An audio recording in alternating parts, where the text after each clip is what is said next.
even after all this, they are arguing on the way about who's the greatest. And it is comical in some ways, but relatable to us too. That desire to chase recognition, to chase the world's understanding of greatness. And we can do this even inside the kingdom while striving to follow a savior who is doing the exact opposite, pursuing a different form of greatness. Welcome to Thread. I'm Hannah DeSouza. And I'm Dr. David Pocta. Each week, we journey into the story of Scripture through the lens of Christian spirituality. Whether you're new to the Bible or have read it for years, our hope is that these conversations will help you find your place in God's story. We're more than a podcast. Download the Thread podcast app. We've created daily devotionals, small group guides, and family resources for each episode. Learn about how your whole church can join the Thread journey at threadpodcast.org. We're so glad you're on this journey with us. Hello, everyone, and welcome back to Thread. It is episode 60 today, which is kind of surreal. I know, it feels like we should celebrate, right? We should. Dun, so thank you. If you've been here for all 60, thank you for being Thank you, with and us. God bless you. God bless you, yeah. So this is our 5th of 6 episodes on the Gospel of Mark. And last episode, we looked at the topic of calling and what that calling to follow Jesus looked like for his disciples and should look like for his followers today. And this week, we are continuing our journey through Mark and really continuing our understanding of calling as we cover the next part of the narrative as Jesus is approaching Jerusalem. And we're going to be looking, though, at these stories through the lens of grace. And I wanted to ask Dave first to share any thoughts about why we're choosing grace as this lens out of the many different angles we could have approached these chapters from. Yeah, and you just said it really well. We're continuing the conversation about calling, which is really what this whole section of Mark's about. But to understand calling, we have to understand grace. They go hand in hand. Now, we're going to find out that, we don't have these kind of theological descriptions of grace here. That's not what's going on. What we have, though, is an impossible call. We are called to follow Jesus. We are called to give up everything. We're called to remove every possible attachment that we have in life. And even the disciples at one point in this whole section go, well, this seems impossible. And Jesus responds, well, with God, all things are possible, but yes, with man, this is impossible. And what is that called? I mean, when God does something that's only possible from him and not through human effort, it's grace, right? So that's really what we're getting at here. This is one of the many paradoxes of our faith. High calling, high expectation, high, like the standards, unattainable, impossible standards. And yet we fall short. And it's the grace of God that allows us to still live this life with him, free from the shackles of sin, free from these unhealthy attachments, a life of purpose and meaning that echoes through the generations through transformed lives. So that's why grace. I do, want to frame this too. This is really interesting in Mark's gospel. He uses the story of 2 blind men as bookends for this part of the conversation. So we have the first blind man that we meet in Bethsaida, and it says some people brought to Jesus this blind man to touch him. And he took the blind man by the hand, led him out to the village. When he put saliva in his eyes and laid his hands on him, he asked, "Can you see anything?" And the man looked and said, "I can see people, but they look like trees walking." So what is happening? This man was partially seeing after he couldn't see. And then Jesus lays his hands on him again, and he looked intently, and his sight was fully restored, and he saw everything clearly. So this story serves as a hermeneutical lens, as a way for us to understand what we're going to see in the next few chapters. The disciples see people like trees, but they don't see clearly. And it's so hard to see the intensity, the beauty, the magnitude of this calling. So we see this as the front end. Like, the seeing process is a process. Coming to see is a process. We're going to end this section with blind Bart and Jericho.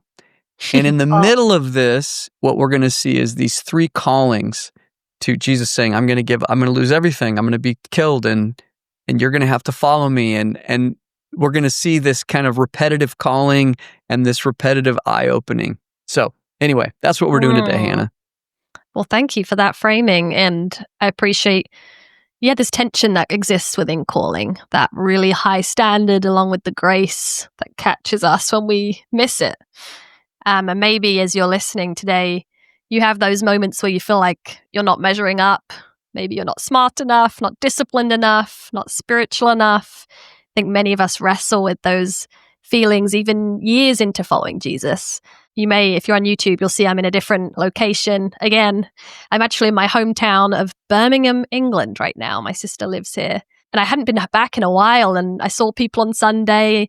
And it's easy when people haven't seen you in a long time just to point out the highlights in your life, like congratulations on your master's, or I haven't seen people since I've been at Harvard and doing this podcast even. And I even in these conversations had a bit of imposter syndrome. Like I had these moments where I don't feel deserving of that praise, or they wouldn't say that if they really knew me, and kind of those kind of moments. And I think what we're speaking about right now is grace speaks into these tensions. And I think it's worth remembering in Jesus' world, the Jewish faith had counted, I think it's 613 commands from the Torah. That could feel like a checklist for measuring up, except no one could keep it perfectly. It's impossible to keep all of that perfectly. And it's into this world that Jesus comes. And it's not to pile on more rules, but to embody God's love in a way that reached, touched, and accepted people where they were. And that is grace. That's even a definition of grace, as undeserved favor. What's fascinating is that the word grace never appears in Mark's gospel.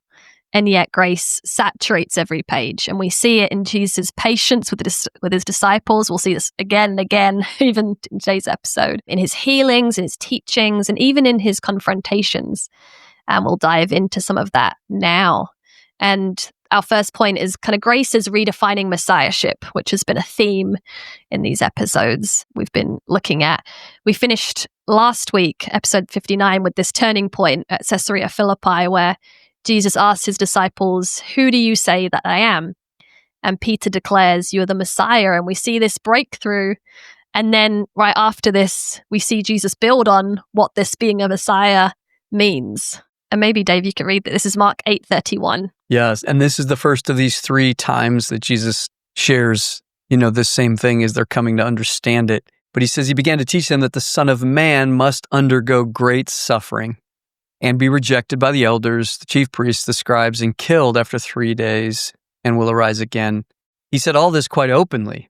Peter took him aside and began to rebuke him, but turning to and looking at his disciples, he rebuked Peter and said, "Get behind me, Satan, for you are setting your mind not on divine things, but on human things." Yeah, so we see Peter rebuke Jesus here. And Jesus responds, "Get behind me, Satan." It's this really strong interaction. And we see grace here is not indulgence, it confronts. Peter wants a triumphant conqueror, and Jesus is revealing a suffering servant. And grace here is redefining what Messiahship means. It's not victory by force, which I think Peter was maybe hoping for, but it's victory through the cross. We looked at calling last week, and it's clear in this interaction with Peter that Jesus is teaching that calling and discipleship actually flow from this reality. It's the reality of victory through the cross. And he goes on to say, "If anyone wants to be my disciple, they must deny themselves, take up their cross and follow me. Whoever wants to save their life will lose it. But whoever loses their life for me and for the gospel will save it.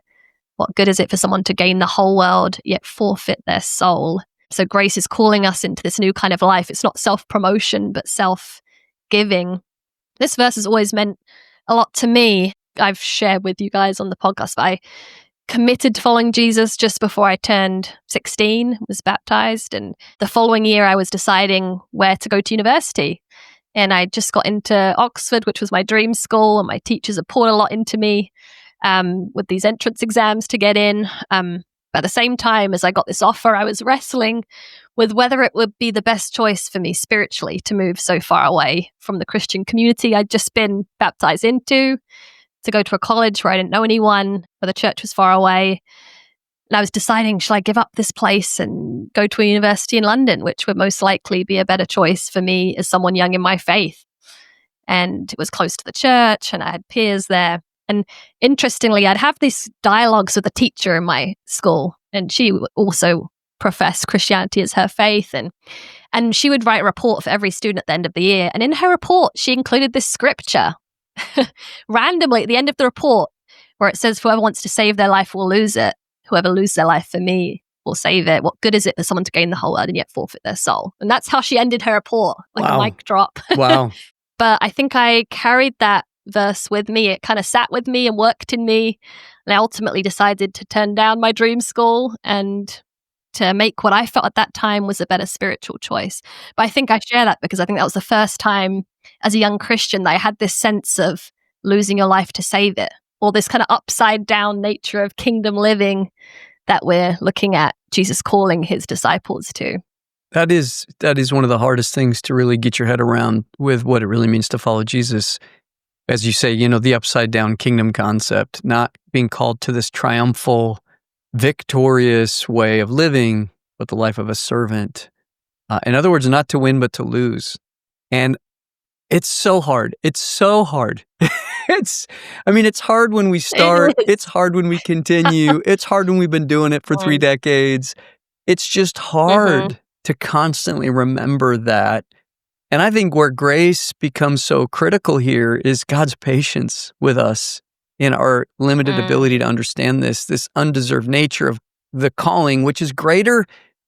That's what's so crazy. The greatness of what we're called to is greater than our own desire for greatness. It's just through a different means.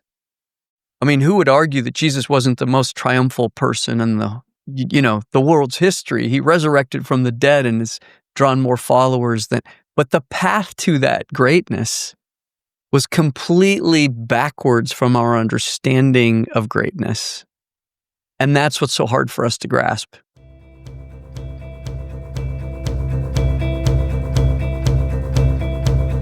Yeah, and we're moving into this chapter 9 now, and we're going to look at grace also though as gift. And this is 6 days later after the story we've just had, and Jesus is taking Peter, James, and John up the mountain, and they get to witness this incredible moment with him being transfigured. So he's shining in glory, he's dazzling white with Moses and Elijah. And it says here, Mark 9, verse 2, and he was transfigured before them, and his clothes became dazzling bright, such as no one on earth could brighten them. And there appeared to them Elijah with Moses, who were talking with Jesus. Then Peter said to Jesus, Rabbi, it is good for us to be here. Let us set up 3 tents, one for you, one for Moses, and one for Elijah. He did not know what to say, for they were terrified. I love this story. The disciples, grace is a gift here. I think even this gift of the transfiguration that they get to be a part of and witness to. And it's very clear the disciples can't earn this glimpse of glory. But as we read in the passage, they seem to want to hold on to it in their own way. They want to build tents to control it. And I think it's a very human comment from Peter. I love the way the passage says they didn't know what to say, for they were terrified. They're just trying to make sense of it. I think we can want to keep grace contained and predictable, but the transfiguration shows us that grace comes as a sheer gift, and it's really beyond our control. In Mark 9, then verse 7, it says, then a cloud overshadowed them, and from the cloud there came a voice. This is my son, the beloved. Listen to him. Suddenly, when they looked around, they saw no one with them anymore, but only Jesus. So they had this snapshot, and now it's just focusing in on Jesus. And I wonder, Dave, if you can also speak to the significance of this moment, the transfiguration for the disciples, and also what can we take from it? Yeah, so we got to remember why this is happening and why now and why here. So we step back, we remember again what's going on in the meta-narrative of Mark's gospel. These disciples, and we know this from the whole big picture story, right? That the disciples of Jesus are really slow to understand the significance of the calling that they've received. That's the whole story of Mark. By the time we get to the end of Mark, they still don't have it figured out.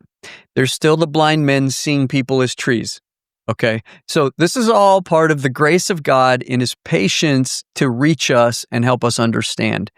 Jesus comes into our lives to heal, to call, to rescue. He wants us to be part of this beautiful reality, the kingdom of God. He's calling us to something much more than we can get our heads around and grasp. And the disciples here are so slow to grasp it. That's why this event happens. Jesus says, okay, I got to take you to the top of a mountain to see this. I want to heal your blindness. So they get up there and they still miss it. So you've got Moses, you've got Elijah, and Peter gets so starstruck. I think that's probably the best way to he's just enamored by, I get to be with Elijah and Moses. And he wants to just stay there. Like, let's set up tents. Let's hang out for a while. We get to be with but that's not why Jesus took them. Jesus took them to see the bigger picture of who he really is, because they're struggling with this upside down concept of Messiahship. And so the voice of God has to come and speak, and then everyone else disappears and the focus is on Jesus. Why? It's raise your eyes, Peter, James, John. Look beyond the physical. See the call that you've received. Understand the power and significance of this moment. That's what's happening here. This is something far bigger than they could have ever dreamed of. They're going to change the world by following Jesus, not just be part of a historic religion. And again, the blind man in Bethsaida, the healing's happening, but it takes multiple touches of Jesus to get them to see it. Well, I love that point. Yeah, because we have been looking at the challenge of calling and discipleship. It's the way of the cross. So this is upward calling, but it is this road paved with grace where we do get these snapshots of glory along the way. And I think the transfiguration is one of those completely unexplainable gifts that Jesus allows his followers a window into what's possible.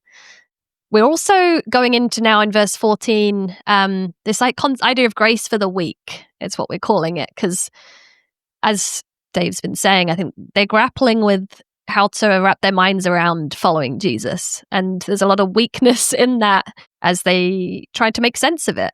Right after this mountaintop moment, we see them all come down into what feels like chaos. A boy has been possessed in this next story, and the disciples are unable to heal him. And if we remember, last week we looked at how they've been sent out and they were reporting back all these healings they were doing, and there was excitement there. But something seems to have failed in this particular healing. And arguments have broken out, and Jesus commands them to bring this boy who the disciples were unable to heal, to him. And maybe, Dave, you can read this story here. They brought the boy to him. When the spirit saw him, immediately it convulsed the boy, and he fell on the ground and rolled about, foaming at the mouth. Jesus asked the father, how long has he been like this, or how long has this been happening to him? And he said, from childhood. It's often cast him into the fire or into the water to destroy him. But if you're able to do anything, help us. Have compassion on us. Jesus said, if you're able, all things can be done for the one who believes. Immediately the father of the child cried out, I believe. Help my unbelief. That line from the father is a memorable one from Mark's gospel, and it seems like a paradox. He's like, I believe, but help me overcome my unbelief. And this is where we see Jesus' grace, even with this father's weakness. He meets us in our weaknesses and not in our strength. When faith is fragile, we see grace make up the difference. And thank goodness Jesus doesn't need to wait until the Father shows up with this perfect faith before he can work, because we see him go on to heal his son. And the disciples will go on to ask why they were unable to drive the demon out. And Jesus will say, this kind can only come out by prayer. Which is a really interesting moment, because we don't see Jesus immediately pray before driving out this demon. So presumably he means a lifestyle of prayer. But what do you think? What are we to make of this, Dave, this explanation of Jesus to the disciples and the story itself? Yeah, so, I mean, Paul later will say, who's weak and I do not feel weak. I appreciate the way you titled this section, Grace for the Weak. The fact is we are all weak. And that's really the point of this whole story, that grace comes to meet us where we are not enough. So what's interesting about the disciples, they've received this power to heal, but now they can't heal. And Jesus is saying, well, you can't heal because you're not in prayer. And what is this story of the Father is showing us is that he comes with the right posture. Okay, I have some faith, God, I do believe, but I don't have enough faith. I need you to fill in the gap. That's grace. I need you to give me the unmerited favor. I need you to help me, and I'm willing to give you what I have, but I need more. That's humility. That's the posture of prayer. So when we look at this response of the Father, demonstrating what the disciples themselves are in need of, this humble dependence on God, that is the posture of humility, a recognition of I'm not enough. Even with the gifts God's given me, I'm not enough. This is the spiritual posture of prayer. Prayer is the acknowledged dependence on God. It's an active reminder that even though God's given us gifts, in humility and surrender, we administer them because we need the work of God in our life to even utilize what God's given us. So, Jesus, we know from watching him and all the other components we've seen of him in these Gospels, he lived in a posture of prayer. We would see him go away to pray, but it's really just demonstrating the way that he postured his whole life. And we don't do this often, but even in, it just captured well in John. Jesus says, I can do nothing on my own. And that's the posture of prayer that the Father had, and that is not the posture the disciples were showing. That's why prayer is being pulled out here as this idea of this dependence on God in your life. We're calling this next section, Grace is Upside Down Greatness, but it could also be Grace for the Weak continued. Yes. Because the disciples are still, we see them again and again grappling with this, and there's so much grace in Jesus even as he is approaching Jerusalem, and he's focusing on his goal, but he's teaching them as he goes and trying to help them understand even as they're grappling with, what does this mean? And we see here Jesus predict his suffering a second time and consistently kind of redefining Messiahship for them, redefining greatness and showing this upside down kingdom that he's bringing. And they're confused. In verse 31 of chapter 9, Jesus says, the Son of Man is to be betrayed into human hands. They will kill him. And 3 days after being killed, he will rise again. But they did not understand what he was saying and were afraid to ask him. N.T. Wright, in the commentary I've been reading on Mark, he comments on this kind of moment with the disciples, and he writes, at this stage, we can not only sympathize with the disciples, we must ask ourselves whether we do the same thing. When God is trying to say something to us, how good are we at listening? Is there something in scripture or something we've heard in church or something we sense going on around us through which God is speaking to us? And if so, are we open to it? Are we prepared to have our earlier ways of understanding things taken apart so that a new way of understanding can open up instead? A sign that the answer may still be no is if, like the disciples in the next paragraph, we are still concerned about our own status, about what's in it for us. I think this is a really challenging way of not just looking at the disciples' confusion, but thinking about the times when we can do this. So we hear the same message again and again and kind of miss it. And perhaps we're not open to a new way of thinking.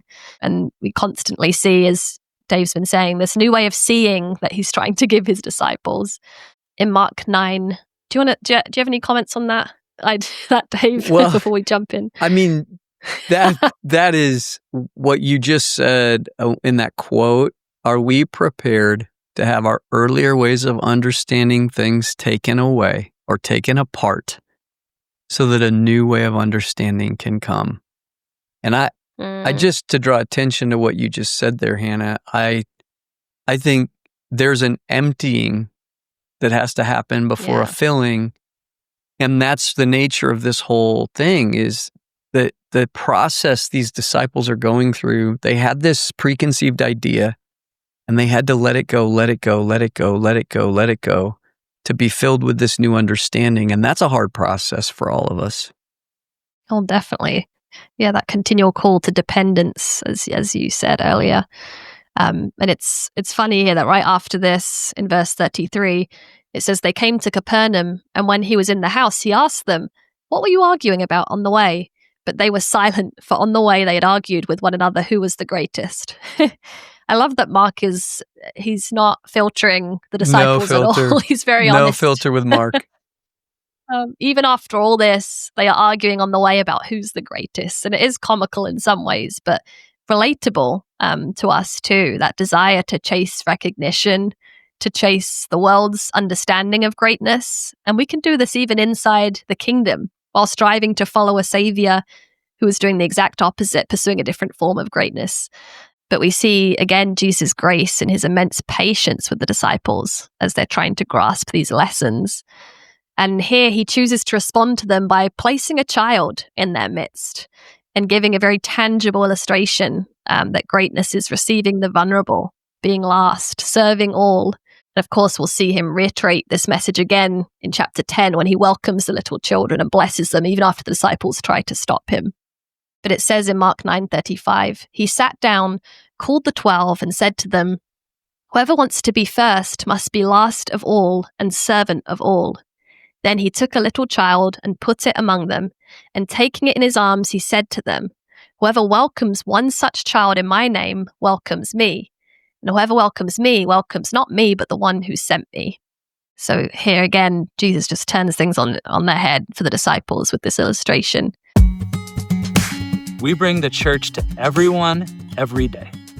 Thread podcast and app are designed to deepen faith, foster spiritual growth, and equip ministry leaders to create unified, mature, Christ-centered churches. Thread podcast unites the church and deepens discipleship from the youngest children to the most mature members. Start your transformation at threadpodcast.org. But I'm curious here, Dave, as we're talking about, I guess, redefining greatness. I'm curious from even your time in ministry, how have you perhaps seen this play out in the church? What we're seeing here with the disciples, this idea of trying to bring the world's understanding of greatness into the kingdom. And how does that play out that you've seen, and how might we guard against it? Just a small question. I'll tell you, this is also, thank God for his grace and this constant patience and work in our lives. This, when you ask for me, I mean, it's my own struggle. It's been my own journey. You come into the world, or from the world into the kingdom, with all these expectations of what to accomplish. And I spent so many years as a young minister consumed. It's not that this is gone. I mean, this is still the struggle. Consumed with, what am I doing? How well am I doing it? What do people think? Is this successful? How do I measure success? What does success look like in our culture, in our context, in our churches? Am I good at this? Am I a good minister? I mean, it's consuming. It really is. And it leads to all kinds of other things, jealousy and envy and comparing yourself and insecurities and imposter syndrome, as you brought up earlier, which, all of those things really do plague certainly young ministers. And I think it's something that God is constantly trying to work out of us. So it's not easy. It's definitely not easy being in ministry in the West, where we're so used to measuring success by metrics and numbers. And we've seen this in a lot over the last couple decades, even with how churches talk a lot about, ministry success. It's measured by numbers. So I think there's a lot of personal challenges there. I think God is constantly working on us to help us see the path Jesus is calling us to. And I think it's important, and we can't delve into all this, but maybe just to recognize also God's Spirit at work through history. In the United States, we've witnessed historians would at least recognize these 4 major times in history in the U.S. where they're kind of called these Great Awakenings, where God has done some remarkable things. The first Great Awakening in the mid-18th century. The second one, which we, for you and I, Hannah, part of the Stone Campbell heritage, we draw our beginnings from the Second Great Awakening, right at the turn of the early 19th century through people like Barton Stone and Alexander Campbell. God was doing some great things through the tent revivals that became what our fellowship is now connected to, that Stone Campbell heritage. There was a third Great Awakening in the kind of mid-20th century, or 19th century, sorry. And then the fourth, which really directly affected us, in the 1960s and 70s, there was this kind of campus ministry movement, people like Billy Graham and the Jesus People movement, and the charismatic revival. That was a time in our history in the United States where there was just special things happening. A lot of people were finding faith, and we were part of that. Our churches exploded during that. We were kind of born through that process. So I just say all that to say, when we aspire to greatness, we have to be aware and not overtake the victories that God has given and realize, man, God was doing some great things. God can continue to work. He's always going to work, but we can't overly attach our self-security and our security to those things, because there are going to be times when we aren't in the Great Awakenings and we're still serving and we're still not seeing. So there's just a lot there, right? There's a lot there to think about. But I think the idea here of grace is that we're called to something that we may or may not see the direct effects of. And we have to trust that calling and grace do go together. And sometimes we're going to feel like we're winning, and sometimes we're going to feel, a lot of times we're going to feel like we're not winning. And that's the importance here of grace and all of this. Yeah, I appreciate you taking us through some of those awakenings. It's true, there's wonderful victories, and I think the danger comes when we think we've somehow cracked a formula, like we can replicate this and stop relying as much on grace as God's Spirit. So I appreciate that reminder that it's all His grace. It's that dependence. It's this kind can only come out through prayer and keeping that posture in the victories and the defeats. Yes, grace here turns greatness on its head. So true greatness isn't status or achievement. It's service, it's humility, it's dependence. And we're going to end with this. We've kind of bookended this idea of the 2 blind men, and we're going to look at this grace as healing sight.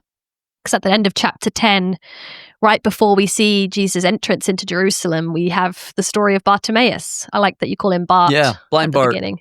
Yeah. Blind Bart. Yes, so he's the blind beggar that's sitting by the roadside in Jericho. So he's on the margins socially, economically, physically. He has nothing really to offer but his voice, and it's a cry for mercy. In verse 47, says, when he heard that it was Jesus of Nazareth that was coming, he began to shout out and say, Jesus, Son of David, have mercy on me. Many sternly ordered him to be quiet, but he cried out even more loudly, Son of David, have mercy on me. So we see the crowd even rebuke Bartimaeus, telling him to be quiet. But grace breaks through that social silencing. And Jesus, it says in verse 49, Jesus stood still and said, call him here.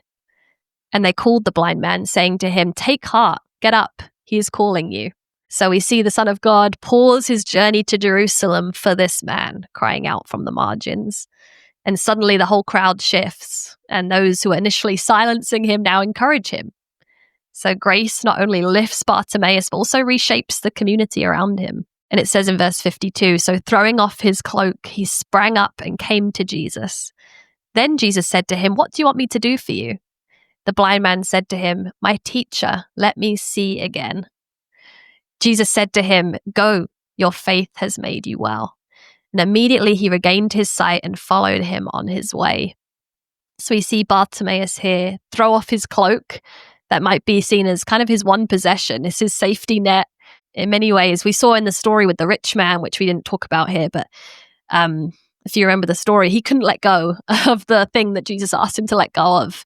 And Bartimaeus is able to let go of this. Grace enables Bartimaeus to leave behind self-reliance. And then we see Jesus ask, "What do you want me to do for you?" Which he actually asked James and John earlier in the chapter in verse 36. And it's funny because in that story, they ask to sit. What did they say again? It's they want to sit on his right and his left. Yeah, they want these positions of glory. But unlike them, Bartimaeus doesn't ask for power or position. He only asks for mercy and sight. And Jesus replies, "Go, your faith has made you well." And so his faith in this context is not a heroic achievement, but just the willingness to cry out in need, to trust Jesus to do what he cannot. I think that is grace. It's our need meeting God's abundance. And immediately he receives sight, but the story doesn't stop with healing. He actually then goes on to follow Jesus on the way. And that gift of grace should kind of lead to this discipleship. It's not just private blessing. And that might be a good picture of discipleship even for us. Wrapping this episode up, that it's not perfect understanding, not great achievement, but desperate dependence, and grace meets him there. So we've seen the disciples continue to misunderstand in this episode, but it is interesting to consider the ways in which this blind beggar sees more clearly than they do. Well, yeah, and you just quoted it. It was so, it's so profound. He just says, "My teacher, let me see again." And that's what this whole section is about, to see the path that we're called to through the grace of God. So we start with this blind man in Bethsaida who wants to see, and he will see, but he will see in time over multiple healings. Then we see the disciples slowly catch bits of seeing, and it's this ongoing process for the disciples. Then we end here with blind Bart, and he finally gets to see because he asks for the right thing, and he does so in a surrendered posture, right? So this is all about calling in grace, calling in grace, calling in grace, and our path of understanding it. We looked in these 3 chapters at Jesus predicting his death 3 times. The disciples weren't seeing, they weren't seeing, they weren't seeing. And it's coming to understand, what is discipleship, really? So grace, as you said in the beginning, it's not about measuring up or following these 613 laws for the Jews, or for us living this perfectly righteous life and having all the right morals and values. It's about surrender. It's about dependence. It's about humility. It's all about Jesus and being the path, or following the path of the suffering servant. It's an invitation. It's also forces us to look at our own independence and our own weaknesses so that we can be called into the real life of surrender through the grace that we're given. So there's a lot to think about here, as there is every time we delve into God's word. So yeah, Hannah, really great conversation. I think for a lot of us, maybe just a kind of final note for people in our own faith tradition is we're doers. We are doers. It's one of the great strengths of our fellowship of churches. We want to do great things for God. I think that's such a noble ambition. We can't do great things for God beyond God's ability to work through us and our need for grace. And we're constantly still having to figure this out. What am I continually being called to? How do I still understand grace in my life? How is God wanting to do more in my life than I've let him? We've got to hear the calling again and again and again, and the grace to get there because we're so slow to get it. So these are just really, really good lessons. Thank you, Mark. Mm-hmm. Thank goodness for grace. Thank goodness for grace. And for Mark. And we'll end. And for Hannah. And for Mark. We're going to... Thank you, Dave. And for Dave. And we're going to end our series on Mark next episode. We are. So we're going to talk about irony. Episode 61. We're going to talk about irony. It'll be a good. We're covering a lot of ground next episode, but it'll be good just to talk about how ironic the ending of this is in all of this. So, Hannah, as always, good to be with you. Thank you. Thanks so much for joining this Thread conversation. Remember, we're more than just a podcast. Explore threadpodcast.org and Thread Podcast app for daily devotionals, small group guides, family content, and more. All designed to help you weave God's story into your life. See you next time on Thread.